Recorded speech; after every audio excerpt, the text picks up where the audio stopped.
Our nonprofit received significant one-time crisis funding this year, both government and private dollars, that made our financials look incredible. My concern is that 3 or 5 years from now, when board members turn over and institutional knowledge fades, future boards will look at this year as the benchmark and expect us to replicate these numbers without understanding the unique circumstances that made this year possible. How do we document and communicate crisis funding in a way that protects future leadership from unrealistic expectations? I don't have a good answer for this. This is one of those things that personally have not figured out. So this has happened in my career. This has happened a few times where everything's going fine and then somebody dies and gives you $10 million. Yeah. And then you're like, that's so great. And then like in the back of your mind, you're like, they're going to expect us to kill somebody next year to find another $10 million. Like that's the board is just going to expect that as the baseline, which is exactly what this question is asking. It is a true problem, especially if you've been around for a little while and people are aware of you. The reason that I don't have a good answer is because all of the solutions that I'm aware of to do this are just kind of cheating a little bit. One is to take that bonus funding and find something else to do with it that sort of sequesters it from something else so that you can call it something else. So many times you'll see an organization that gets a big bequest and all of a sudden this big chunk of money shows up. They're like, this is a perfect opportunity to start an endowment. Like $10 million is like way more than we need for this year's operations. Let's use this money, put it in an endowment, and then we can sort of spend, that adds a little bit of money to our operating every year. It's not something that we normally fundraise for because generally it's not a great idea. But this is a good opportunity to do that. And then you've got a good way of saying like, what about that one year? You're like, well, that was for the endowment. And then the board goes, oh yeah, that was for the endowment, right? So you have that you've sequestered it off. If they don't want to do that, you can do like a board restriction. Like sometimes we used to call this a quasi endowment, but that confused everybody because they don't know what that word means. So, but basically the board is the one that's making that restriction, not the donor. So you can just stash it away into a board restricted fund that we can pretend is an endowment. But like if we absolutely need to yank it back out, we could. That's another sort of safer way to do that. But again, that's kind of like I call that the cargo pants method. You've just like taken it out of one pocket and stuck it in a different pocket because you have lots of pockets. I don't know that that's a really good idea either. And you're right. 5 years from now, somebody like you may not be there anymore. And the next like leadership of the organization is going to go, yeah, I don't know how we're going to do that again. I guess we're just going to have to beat the fundraisers harder and see if they can work more. I don't know. Have you seen, a couple of things that I have seen that sometimes help with this gap are, obviously, depending on how you do your minutes, and Andy and I have talked about minutes before, but depending on how you do your minutes and whether anyone ever looks at them again is probably a separate story because they don't. But, one thing is sort of trying to document some of this in minutes for anyone who does want to look at the history. But I think more realistically, what might be an idea is like an annual report that gets published and produced that I do think successor leaders sometimes go back and look at, where there's narrative about like, this was, our community stepped up our stakeholders stepped up in a big way this year with funding, other support, whatever that looks like. And so you're celebrating it and showing how people stepped up for you and that your organization kind of rose to meet the need based on this unique moment in time, and really sort of putting the overtone about this was like extraordinary circumstances. So I do think an annual report is probably more likely to be looked at than minutes, like a past annual report. If I was going to go into an organization, I would say, can I see your past 5 years of, if you produce an annual report, can I see them? Like, I think that would be a way. And I also think I actually did this with another topic, but I think it could apply. So I was working with a group that has a long time, almost nearly should be called a founder because she's been there so long, executive director, and she's going to be retiring in the next couple of years. And so we tried to capture a little bit of some unique moments in time in the organization's history that would be important for a successor to know and understand for sharing the story of the organization, understanding the history. And so we put together sort of both like a written memo. She put it together that was sort of a context, like our history and context kind of snapshot. And she really like spent time on it. It was a really thoughtful document. She did like a quick video clip, and then she had this supporting memo, and it will get moved into sort of the organization's structure and process for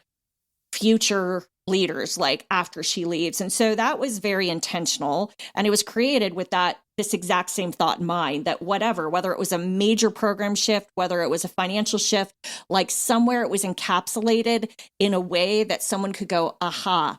And so I know that may not be a typical thing, but it's something that I think actually could work. I don't know. What do you think, Andy? Or am I being super like la about this? No, I really like that. And as you're saying that made me think in your audited financial statements, if you get an audit, like with an auditor, you're allowed to put a letter at the beginning of your audited financial statements, like before the auditor's section. So there's a space that's allowed for like management to talk about, like, to put everything in context, which I always recommend. Most nonprofits don't even know you can do this, but you can like write a letter from the executive director, the CEO, about like, this explains what you're going to see in this document, which is really good at sort of framing what comes after, which could be a great opportunity for this. Because if you did have like this crazy thing happened, we got this massive influx of money from both government and private sources. So it's not like something that you can sequester in an endowment because it probably needed to be spent immediately anyway. But that would be a really good place to put that, like right at the front of your audited financial statements. And those are more, the reason I like that letter too, is that because it's the audited financial statements, it feels more like direct and less promotional. So I always expect like an annual report to be very promotional. It's got pages and pages of like fine print donors at every different donation level and that kind of stuff. But the audited financial statements are like a serious document that someone could just look at later and go, oh, look, it's in the audit. It says that the reason that they went over by $10 million is because of X, Y, and Z. And oh, that was obviously an outlier. I think that could give some more force to that for sure. Nonprofit governance. Nonprofit answers. Nonprofit board. Nonprofit management. Nonprofit marketing. Nonprofit resources. Welcome to Nonprofit Everything, the podcast where hosts Andy Shurick and Stacey Wedding answer your questions about all things nonprofit. Welcome, everybody, to another episode of Nonprofit Everything. I'm Andy Shurick. I'm here with Stacey Wedding, and we're here to answer every single question that you could possibly imagine about nonprofit stuff. So lately, I've been like one of the interesting challenges that I think I heard lately was like public radio when they're doing their pledge drive. So you're in the car, you're driving, and they tell you to like sign up or send it, call them or email them, but everybody's in the car, right? You're listening to public radio in the car, which is when that pledge drive is happening. And me, like, as soon as I get out of the car, like my brain is erased. Like all the things that were happening in the car are no longer the things that I'm thinking about as I'm walking to my destination outside of my car. So there's this thing called a point of action. Have you heard this? Stacey probably knows all about this already. So what a point of action is. So somebody says, can you remind me to do something? And you're like, sure, I'll remind you. And then I just forget it immediately. Of course, right? Of course. So what a point of action is something that will remind you that's like an actual physical thing that gets you to do it. So for those of you that are listening to the podcast right now and you're driving a car, you're going for a walk, or you're just folding laundry, whatever it is that you're doing right now, figure out some way, start thinking about a point of action that you can then use to remember to ask us a question when you are somewhere near a computer or can use your phone without killing somebody on the highway. So one way to do that would be to make a voice note on your phone. If you're in your car, you can pause the podcast right now, make a voice note, and then we'll still be here when you get back. We'll be waiting patiently for you to come back. If you're doing something else, like grab a piece of paper, write it down, find something that will remind you when you see that thing. Oh yeah, I have to ask a question, the Nonprofit Everything podcast. And we would appreciate that very, very much. And with that, we'll jump right in.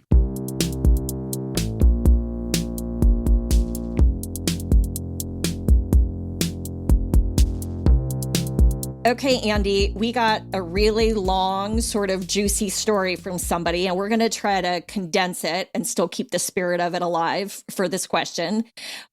So we heard from a busy professional who wanted to volunteer remotely for a local nonprofit she loves.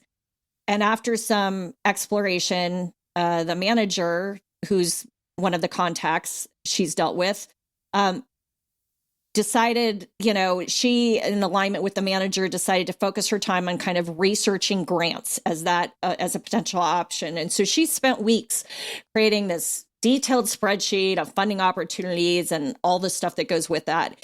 And along the way, as well as when she was done, she learned from the manager that the 501c3 status of this organization had lapsed or just wasn't quote fixed yet, whatever that means, right? And so then it kind of turned into her spending more time researching fundraising ideas. And she even then met with the co-founder, who seemed really interested in kind of the ideas she had and what she had done. But now this co-founder is completely ghosting her follow-up. So she's like ready to go and help them actually raise this money through these grants and even through some of these fundraising ideas. And now she's being ghosted. And so she feels completely disrespected after investing a lot of her own time. But of course, she still believes in the mission. And so really her question to us is she's wondering what to do. And if she should maybe offer all of the time and research she's done for this organization to another nonprofit with a similar mission. Her concern is not wanting to seem pushy, going to another nonprofit, being like, hey, I've got all this grant research here. You should use it, right? That's it in a nutshell. Hopefully I captured that. Is there anything you think I missed, Andy, for that question that you would just sort of add in for our listeners? I don't think so. I think the thing that I keyed in was the 501c3 status part of it. That was the thing that was like the big red flag for me, but you mentioned that. So yeah. So what would you what advice would you give her? I mean, first of all, thank you for spending so much time working on this. I mean, it sounds like it's a cause that you're passionate about. You really want to help. This is most nonprofits kill for this kind of volunteer. Somebody who really is into the mission and wants to do whatever they can to help the organization get stronger so that they can serve the need better. I mean, that's exactly what all nonprofits want. And the fact that you got brushed off and is unfortunate. I'd say it's really too bad. If this were, obviously Stacey and I know too much. we've been doing this too long. Yeah. I think my first instinct would just be to just let it go. If you let your 501c3 status lapse, that is just the biggest red flag. This table stakes for running a nonprofit is maintaining your IRS status as a 501c3. It means they're not doing their 990 either, which even though you feel like they're not doing anything nefarious, there is no legitimate reason not to do that. You have to do that. If you're going to ask people for money, if you're going to pretend to be a nonprofit, you have to keep the 501c3 current. And if you don't, you can get in big trouble. Your board of directors can get into big trouble. Like anybody that works for the organization can get into big trouble. And so they're not, whoever's running this thing is not taking any of it seriously, which would, for me, I would say run for the hills. And so that's, what do you think, Stacey? Am I being too sanguine on this one? No, I'm completely with you. And because it's not just like a paperwork hiccup, it's like a literally fundamental operational. Yeah. Right? Like it's so fundamental that I don't even have words for how fundamental it is. Yeah. And kind of like it actually makes every single piece of work that this person did unusable because they can't use it unless they have it right. Everything, all the research she's done, all of it, it's unusable until the 501c3 thing gets rectified. Correct, it's crazy. Correct. Anyway, sorry. I just had to add to what you said. You're going to receive 0 grants because you don't have a 501c3. There is actually a grace period for gifts. So if a donor gives you money and you tell them, oh, we're having a challenge with our 501c3, so this isn't tax deductible right now, but it may be in the future. Like, you're allowed to do that, but every donor runs screaming at that point anyway. Like, oh wait, I changed my mind. Like this. So I mean, it's just inexcusable, and it's unfortunate because that's the kind of thing that gives kind of the whole sector a bad name, because inevitably this is going to turn into a thing. Somebody's going to find out. It's going to be a big thing, right? And so for me, if I were the volunteer, I wouldn't necessarily want to be associated with it. So I think that section, I think I would just say, just leave. Like, it's not, you don't owe anybody anything. Like, use your passion for some organization that can use it. So that brings me to sort of point 2, which I think is interesting, is that when a volunteer has a whole bunch of, this is like a follow-up question to Stacey, when a volunteer has a whole bunch of goodwill and has done a bunch of research on grants and fundraising opportunities and wants to bring that to an organization that they may not have a relationship with, what's the best way to do that so that your gift is received appropriately? Yeah, it's definitely, I have strong feelings on this one because I will get to answer your question, Andy, but like my first reaction to that is it's like asking someone to marry you without dating first is the way it feels, right? Uh-huh. It's like a major, you don't have any relationship or rapport with this person. And even though the person who wrote us this question probably is brilliant and really good at what she does, they don't know that. And so now they're like, what's the agenda here? Like, what's the hidden, like, I just would be skeptical, right? And I think that skepticism would follow for most people, and either skepticism or, wow, you really, like, you just kind of bulldozed your way in here. So I think that to answer your question, Andy, I mean, I think it starts with like, going and talking to finding similar organizations and saying, I'm looking for volunteer opportunities. I need them because of my life and some of the things in my life. I need them to be virtual. And one of the things I've found that is sort of a talent, a skill, something I enjoy, but that I also, have some background on and think I could support is potentially grant research and writing. Like, is that ever anything you need? Or is there something else that might be virtual your organization needs? So you're coming at it more from an exploratory conversation and building relationship and saying, I want to share and help support your organization. But I also think before you even get to that stage, like, let's start with I don't want to repeat for this poor person who wrote us of like the situation she just got out of. And so is there, maybe before you even get to that conversation, is there a little bit of like small try on for size, micro volunteer things just to see how the organization is equipped to handle her or any volunteer, to see like if she feels valued and treated well, and sort of trying it out. And so I don't think what the trying it out is till you talk to the organization, but seeing maybe it's let me do, would it help for me to try one, like, I don't know, put together 10 names for you of potential grant funders, or would it help me to review one of your grants or whatever? Like, I think it's exploratory. It's just like, what are your needs? What could benefit you? And here's my unique skill set and background. And can we find something in the middle? But can we start it small?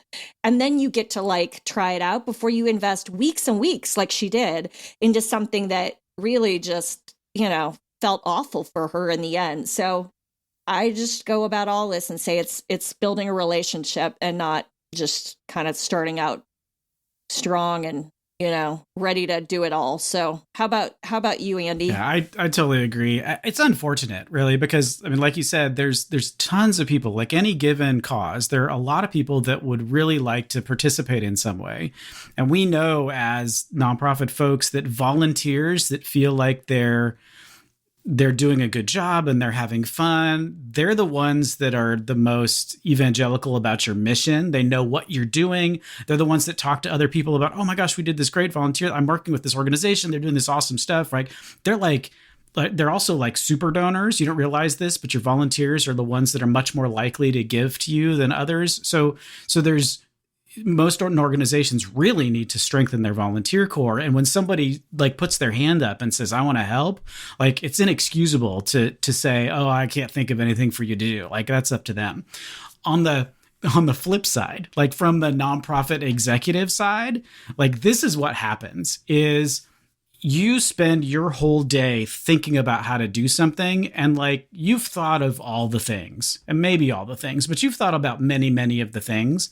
And then you're having like, you bump into somebody who, decides to like talk to you in the line at the supermarket or something, and they find out where you work and they say, oh my gosh, I have this great idea for you. And like in the back of your mind, you're like, I'm sure it's a great idea. Like just random supermarket person. Like, of course, my, 40 years of experience doing nonprofit stuff is meaningless, right? It's not 40 years, but you know what I'm saying? So that's like kind of the first instinct is like for those of us that are nonprofit professionals, like we really are, like we're thinking about this all the time, and sort of amateur opinion from outside of the space sometimes isn't received with the grace that it's given. I think that's, it's neither here nor there. I mean, I went to a gala event. I was forced to go to a gala event not that long ago, right? I'm sorry. I know how much you love those things, I know. I was sitting at a table, and I don't remember. We were striking up a conversation with the other folks that were at a table that we didn't know. It was like they were just like other people that happened to be at the table. So we didn't have any previous, they don't know who I am. I don't know who they are. And they were talking, they just like somebody like went, wow, this gala must raise so much money for them. And I couldn't contain myself. I'd probably had a glass of wine and maybe my prefrontal cortex was impaired, but I couldn't stop myself. And I just had to like say, well, actually, right. And so it was sort of interesting, deep conversation, but it reminds me that like most folks like just don't want unsolicited opinions. Like he was like, I could see like, his poor wife like had this like, why are you still talking to that man? Right. So I just like, it was one of those things that reminded me as I was doing it. I'm like, why did I even start this conversation? But now I feel bad and I can't stop because it would be really awkward if I stopped. But it really is that like no one really asked your opinion. Right. And so we have to figure out a way to get beyond that. If there is a way, and I mean, all I would do is echo what you just said, Stacey, which is like, if you can start forming a relationship with this nonprofit in whatever way you can, eventually maybe they're going to find something for you to do that you can actually do. And the good thing is there's lots of organizations. There are lots of people working at every space. And especially if it's going to be virtual, it doesn't necessarily have to be in your community either. So if it's something that, I mean, theoretically it's happening all over the country, maybe there's a nonprofit that's ready for what you have to give that isn't next door, that doesn't serve coffee. And you can do stuff virtually across the country if you need to.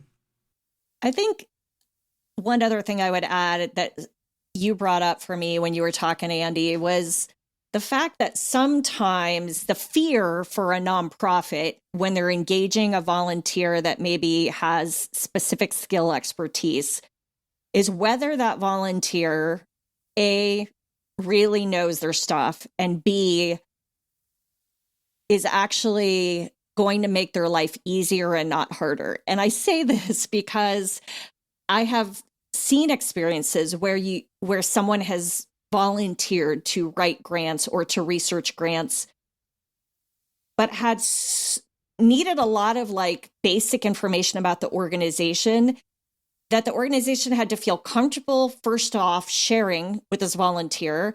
And secondly, there was a lot of investment in time spent for the nonprofit, just like you would a staff position, right? To bring the person up to speed, to do a good job with the research and the grant writing. And it's not just, subject to that particular area grants, but that's an easy one to use. And so I think part of this person, what I would also recommend is figuring out, what does give you the background and experience, and how do you make it as seamless an experience as possible. And it's not just for you to figure that out, but maybe to talk about that at the beginning, because it is what makes people say, I don't know if I actually want, a volunteer for that. Right. Mm-hmm. I mean, and that may not be fair, but I think it's the reality of it.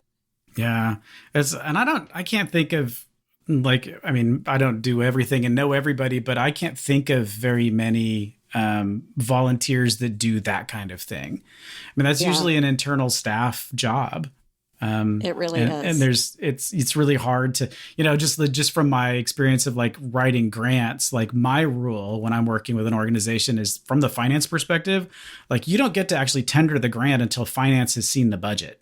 So like you need to be involved at the beginning. And so like, if it's somebody that's like outside the organization completely, that would make me even more nervous. Like, what are you telling them? Like, how do I know that the things that you're saying are actually things that we're going to be able to restrict properly internally? I mean, that would just make me nervous in general.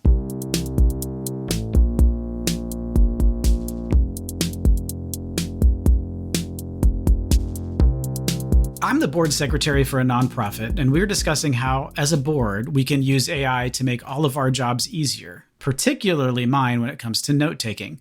I realize AI is a newer area for many of us, but wondered if there are any do's or don'ts we should be keeping in mind when thinking about using AI as a tool to increase our efficiency. Ooh, I love this question because it is something I think more and more organizations, staff, and boards are starting to explore and figure out how do we use it in a smart way. And so a couple things that I've seen, and I am not the expert, but will share. I've read, I've seen, I've been studying some of this just through some of my own work. And I think the gold rule standard is right. Like AI, think of it as your assistant, a really good assistant, but not like a replacement for your own judgment and oversight. That's where people make the mistake. I do have some organizations I work with where now they've gotten completely lazy. They just like do the AI, like they record a board meeting, put it into AI, and those minutes go out straight from AI without anyone double checking it. So like, oh no, right? Does that make you cringe? Yeah. Oh no. Yeah. Like I'm sure you have, like that makes me kind of like, yikes, right? So no, don't do that. But no, I mean, I think that always reviewing, editing whatever AI puts out is important. Thinking about whether you're using what AI tool you're using. There are some that are literally designed specifically for sensitive, confidential information that you want closed to the rest of the world versus like a public or like open AI platform like a ChatGPT. Like if you do the version that's just the public version where, your information is now out in the world. And I mean, I don't know what the likelihood is of that coming back to bite you in the butt, but I wouldn't, I wouldn't do that. So like thinking about how do you keep kind of sensitive information in more like closed loop systems?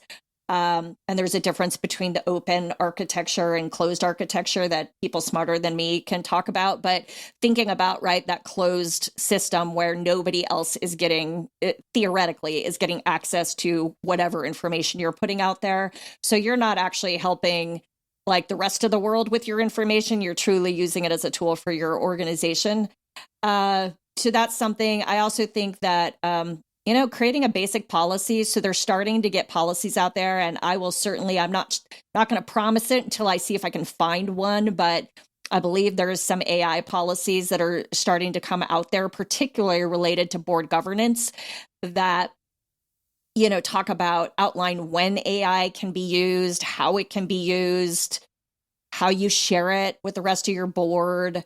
And so I think just some of that very basic kind of infrastructure we do for the rest of our work, thinking about it in a similar way. So I don't know, that's my probably layperson's approach to that, the way I would approach it. How about you, Andy? I agree that you should make sure that your board minutes are not, so that the sort of externally facing board minutes that can theoretically be used to train other AI tools, like you don't want it out there, your raw files out there anyway. So just be really sure when you're working with a tool that's going to summarize something for you that it is not using that information to continue to train the model. And you have to be very explicit. You have to that terms and conditions that you always click through because it's infinity pages, it's in there, right? So you need to find out which one you're using.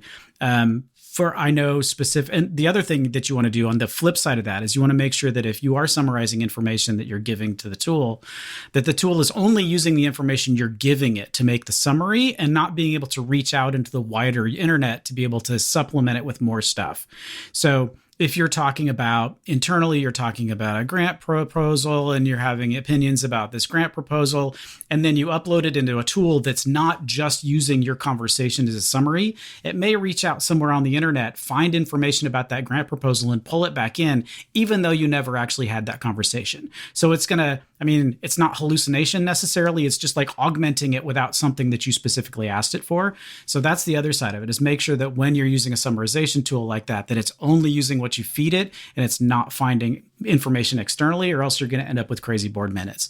Which brings me to sort of point 3, which is those aren't board minutes. So when you take a raw conversation and you have even a human summarize that conversation for someone to look at, those are not board minutes. That is a summary of the board meeting. That is just, so many organizations back before this was even an option would put the little tape deck in the middle of the room, and then the tape deck would record the conversation, and then some poor staff member would have to listen to the entire tape and transcribe the tape out.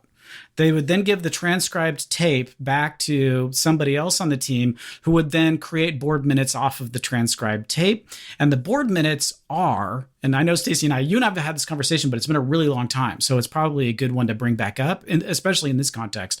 In Andy's world, board minutes are motion, did it carry or did it not carry, that there was discussion, and that what time the board meeting started, how many people were there, and what time it ended. Those are the only things that go in board minutes. It should not have any information about the conversation that was had. It should not have any information about whether or not the snacks were good. All of that side conversation, the things that happened during the board meeting do not belong in the board minutes. The board minutes are really just supposed to be started, people there, did you make quorum, yes or no? What motions were made? Were they carried or not? What time did the board meeting end? The end. And the reason that I'm super firm on that is because one of the things your auditors ask you for when they're putting your financial statements together, when they're doing your big audit, they say, send me all the board minutes. And you want to give them something that is very specific and clear about what the board told you to do and not do, and not the conversations that happened, because they will 100% of the time find some little thread within that conversation that you handed them and turn it into this big nightmare deal that you don't want it to turn into. So having a tool do this on your behalf is the wrong way 100% of the time. Is it going to make your job easier? Sure. Is it going to make your audit a nightmare? Yes. So maybe we shouldn't do that at all. And Andy, I remember that original question, and I think I may be a little looser on it than I was, because for our listeners, Andy and I, when we discussed this before, I was all about more detail in the minutes. I was you need all the details Andy just said, and you need to put some context for institutional history purposes. Now, I'm not saying write a book, but a sentence or two to frame it, the board, whatever. There was a lot of discussion. There were a lot of mixed opinions. There were some of the questions raised and concerns raised. I like to actually capture it just for some more knowledge for someone coming in to understand what was really going on there. But I remember at the time, there's also other ways to do that, and those are things that I think you've even suggested before, Andy. Right? Then great, have a non-official, there's not, it's a supporting document that isn't part of the minutes, but that's here are all the details, right? Or here's more info that's kind of more of an internal document than an approved board minutes document. And I am not against that by any means. I do think one of those, though, whether you do a little more comprehensive, and provide context in your board minutes, or whether you do this separate kind of document that helps you with that as kind of an addendum to your minutes, I do think I do think one of those is needed. Like, I think so. And maybe it's just because I'm a nerd and I actually read minutes and I want to understand like the debate or discussion that was had and understand where people are standing on the issue. But I realize I'm a nerd and not a lot of people are like me in that area. And you also don't have like permanent scars from audits like I do. I don't. I never had to deal with audits. So I hear you.